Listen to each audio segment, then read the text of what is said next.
Bill చేశారు. November నుంచి అది యాక్ట్ అయి అమల్లోకి వచ్చింది. పోనీ ఎస్ఆర్సీ ఇచ్చిన నివేదికలో ఆయన ఒక స్పష్టంగా వాడు ముగ్గురు ప్రత్యేకంగా రాసింది, దేశాన్ని ఇవాళ 14 రాష్ట్రాలుగా 3 కేంద్రపాలిత ప్రాంతాలుగా విభజించాలి అని. ఎస్ఆర్సీ అమలైన తీరు, కేంద్ర ప్రభుత్వం అమలు చేసిన తీరు 14 రాష్ట్రాలుగా 16 రాష్ట్రాలు, 2 కొత్త రాష్ట్రాలు తెచ్చి చేర్చారు. 3 కేంద్రపాలిత ప్రాంతాలని వాళ్ళు చెప్తే 6 కేంద్రపాలిత ప్రాంతాలు చేర్చారు. మొదటి ఎస్ఆర్సీ చాలా స్పష్టంగా ఇవాళ జార్ఖండ్ అనే డిమాండ్ ఉన్నది, నాగాలాండ్ అనే డిమాండ్ ఉన్నది, హర్యానా అనే డిమాండ్ ఉన్నది. ఈ 3 రాష్ట్రాలు ఏర్పరచనక్కర్లేదు అని ఎస్ఆర్సీ రాసింది. విదర్భ అనే డిమాండ్ ఉన్నది, తెలంగాణ అనే డిమాండ్ ఉన్నది. ఈ 2 రాష్ట్రాలు ఏర్పరచాలి అని ఎస్ఆర్సీ రాసింది. ఈ మొత్తం సిఫారసులను తుంగలో దొక్కారు. విదర్భ ఏర్పాటు చేయలేదు, తెలంగాణ ఏర్పాటు చేయలేదు. తెలంగాణ ఏర్పాటు గురించి నిజానికి వాడి ఇవన్నీ కొత్త విషయాలు కాదు, ఇవన్నీ దాచిపెట్టబడిన విషయాలు, ఇవన్నీ ప్రజల దృష్టికి రాని విషయాలు. ఇవాళ మీరు పుస్తకాల షాపుల్లోకి వెళ్ళి చూస్తే ఆంధ్రప్రదేశ్ చరిత్ర, ఆంధ్ర తెలంగాణ చరిత్ర అని సి శ్రీనివాస్ అనే ఒక ఆంధ్ర మేధావి ఒక పెద్ద ఉద్గ్రంథం రాస్తున్నాడు. ఆ ఉద్గ్రంథం తెలిసి చూడండి, ఎస్ఆర్సీ నివేదికను పూర్తిగా తప్పుడు ఉటంకింపు. ఎస్ఆర్సీ రాయని విషయాలు రాశాడు. ఎస్ఆర్సీ ఆంధ్ర ప్రాంత వాసులు ఈ డిమాండ్లు చేశారు అని కొన్ని విషయాలు రాస్తే అదే ఎస్ఆర్సీ సిఫారసుగా రాశాడు. ఎస్ఆర్సీ చాలా స్పష్టంగా సిఫారసు చేసింది ఏమంటే, తెలంగాణ ప్రాంతం నుంచి, హైదరాబాద్ రాష్ట్రంలోని తెలుగు భాషా ప్రాంతం నుంచి తెలంగాణను ప్రత్యేక రాష్ట్రంగా ఉంచాలి అనే డిమాండ్ వచ్చింది. ఈ డిమాండ్కు ప్రజలలో పెద్ద ఎత్తున మద్దతు ఉంది. అందువల్ల ఈ ప్రజాభిప్రాయం మారే వరకు తెలంగాణను ప్రత్యేక రాష్ట్రంగా ఉంచవలసిందే. కనీసం 1961 ఎన్నికల వరకు తెలంగాణను ప్రత్యేక రాష్ట్రంగా ఉంచవలసిందే. 61 ఎన్నికలలో రాష్ట్రంలో ఏర్పడబోయే శాసనసభలో 3/2 మెజారిటీ కోరితే అప్పుడు తెలంగాణను ఆంధ్రతో విలీనం చేయొచ్చు.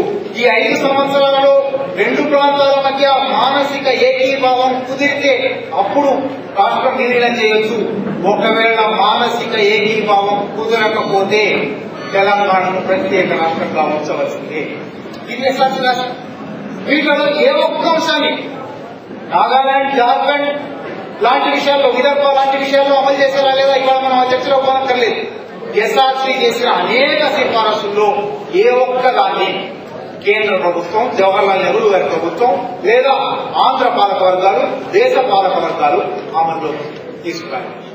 అటువంటి చరిత్ర ఉన్న, ఘనమైన చరిత్ర ఉన్న ఈ కాంగ్రెస్ పార్టీ ఘనమైన చరిత్రలోకి ఇంకా వస్తాం.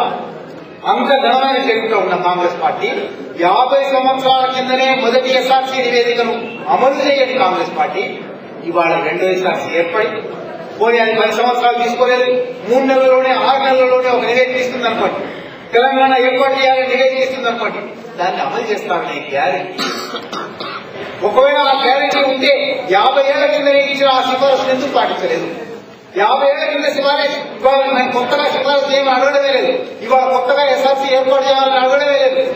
50 ఏళ్ల కింద ఎస్ఆర్సీ చేసిన సిఫారసు ఎందుకు పాటించడం లేదు? ఎందువల్లంటే కాంగ్రెస్ పార్టీ దేశవ్యాప్తంగానూ రాష్ట్రంలోనూ మొట్టమొదటి నుంచి తెలంగాణ ప్రజల ఆకాంక్షలకు వ్యతిరేకంగా ఉన్నది. కాంగ్రెస్ చరిత్ర అంతా కూడా తెలంగాణ ద్రోహం చేసిన చరిత్ర. కాంగ్రెస్ చరిత్ర అంతా కూడా తెలంగాణ ప్రజల ఆకాంక్షలను తుంగలో దొక్కే చరిత్ర. అది ఇవాళ కాదు, అది కేవలం నెహ్రూకో, ఇందిరాగాంధీకో, సోనియా గాంధీకో మాత్రమే వర్తించేది కూడా కాదు. చరిత్రలోకి ఇంకా వెళ్తే 1930లోనే స్వయంగా మహాత్మా గాంధీ దగ్గరే ఇది ప్రారంభమైంది. 1930లో దేశవ్యాప్తంగా బ్రిటిష్ వ్యతిరేక ఉద్యమాలు సాగుతూ ఉన్నప్పుడు, ఇక్కడ కూడా నిజాం నిరంకుశ భూస్వామ్యానికి వ్యతిరేకంగా మేము పోరాడతాము అని ప్రజలు కోరుతూ ఉన్నప్పుడు, ఇక్కడ కూడా బ్రిటిష్ వారికి నమ్మిన పట్టుగా మీరు ఉస్మాన్ అలీ ఖాన్ ఉన్నాడు కాబట్టి నమ్మకమైన మిత్రుడు అనిపించేవారు, ఆయన విశ్వాసపాత్రుడైన విధేయుడైన మిత్రుడు అనిపించేవారు. ఆయనకు వ్యతిరేకంగా మేము పోరాడతాము, మేము ఇక్కడ కాంగ్రెస్ పార్టీ ఏర్పాటు చేస్తామంటే స్వయంగా గాంధీ గారు హైదరాబాద్ రాష్ట్రంలో కాంగ్రెస్ పార్టీ ఏర్పాటు చేయని అవసరం లేదు అని తీర్మానం చేశారు, శాసనం చేశారు. హైదరాబాద్ రాష్ట్రంలో మాత్రమే కాదు, ఎక్కడ కూడా స్వతంత్ర సంస్థానాలలో, రాచరిక పాలనల్లో కాంగ్రెస్ పార్టీ అక్కర్లేదు, మేము కేవలం బ్రిటిష్ ఇండియాలో మాత్రమే కాంగ్రెస్ పార్టీ స్థాపిస్తాము అన్నారు. తెలంగాణ ప్రజలు, తెలంగాణ నాయకులు మేము గాంధీని కూడా ధిక్కరిస్తాము, మేము స్టేట్ కాంగ్రెస్ ఏర్పాటు చేస్తాము అని స్టేట్ కాంగ్రెస్ ఏర్పాటు చేస్తాం. అందుకే ఇది చాలా చోట్ల రాస్తున్నాను, చెప్తున్నాను. గాంధీని కూడా ధిక్కరించిన ఘనమైన చరిత్ర తెలంగాణ ప్రజలకు. ఇవాళ సోనియా గాంధీ పాదాల దగ్గర తెలంగాణ పెడుతుంది. ఎంత దుర్మార్గమైన చరిత్రలోకి ప్రవేశించే ఆలోచించండి.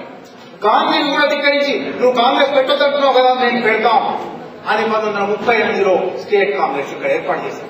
అప్పటి నుంచి ప్రారంభమైంది తెలంగాణ ప్రజలకు ద్రోహం చేసే కాంగ్రెస్ చరిత్ర ఇవాళ 2000 దాకా సాగుతుంది.